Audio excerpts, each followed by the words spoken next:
everybody, it's Kyra from BodyCandy. How are we all doing today? So on today's episode of The Tea, we're going to be speaking about nesting, embedding. What's the difference? But before we get into that, as always, remember to like, comment and subscribe to BodyCandy. Make sure you see all of our videos. Let's go. So if you spend any amount of time on social media, specifically piercing related social media, you've probably seen the post, is my piercing nesting or embedding? It can be a challenge just to check out your feed and miss one of these because they're so common. So today we're going to take a moment to review what they are and how to tell them apart. So first up, we've got nesting. So nesting is a totally normal thing for your piercing to do during the healing process. It can happen when the jewellery end settles into the flesh a little bit, creating a small divot. For example, if you've had a regular or vertical tongue piercing for a while, you've probably noticed a small dent in your tongue under the top ball end. That's because of the end sitting on your tongue is rubbing against the tissue and it's created a tiny little nest for itself. This is normal. You can still move the jewellery freely, there's no swelling or pain or redness, and the barbell sits comfortably in place. However, embedding, this is entirely not normal, so embedding is most likely to happen during the healing process, once again, especially if your piercing is still swollen or if you're having flare-ups of swelling. It can happen to heel piercings as well, funnily enough, if there is some kind of trauma to the piercing. So the site swells to the point where it begins to engulf one or both ends of the jewellery completely.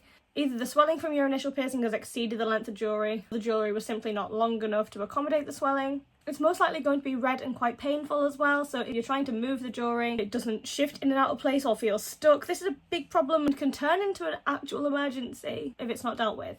So what does embedding actually look like? This is an easy way to check if your jewellery is embedded. Can you see the entire ball or charm end? Even if you push the opposite end a little bit, you should be able to see the entire ball or charm. So if the skin covers the end to the point where you cannot see it entirely, that is a sure sign of embedding.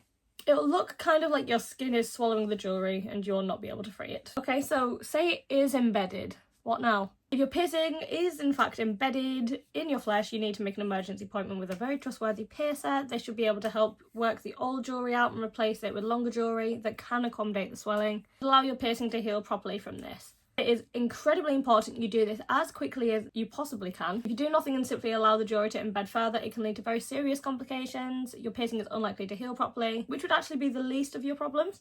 It may also develop an infection which would require medical attention to treat, not just a piercer. If you ignore this issue entirely, your body can swallow the jewellery up into your flesh and require surgical intervention. Nobody wants that. If your jewellery is embedded, deal with it quickly because it will not improve with time. But I really hope this video helped and gave you a little bit of clarity on the difference between these two topics. So if you did enjoy this video, please consider leaving a like, leave a comment, maybe even subscribe to BodyCandy. We would absolutely love to have you here. Thank you so much for watching. I will see you on the next video. Goodbye.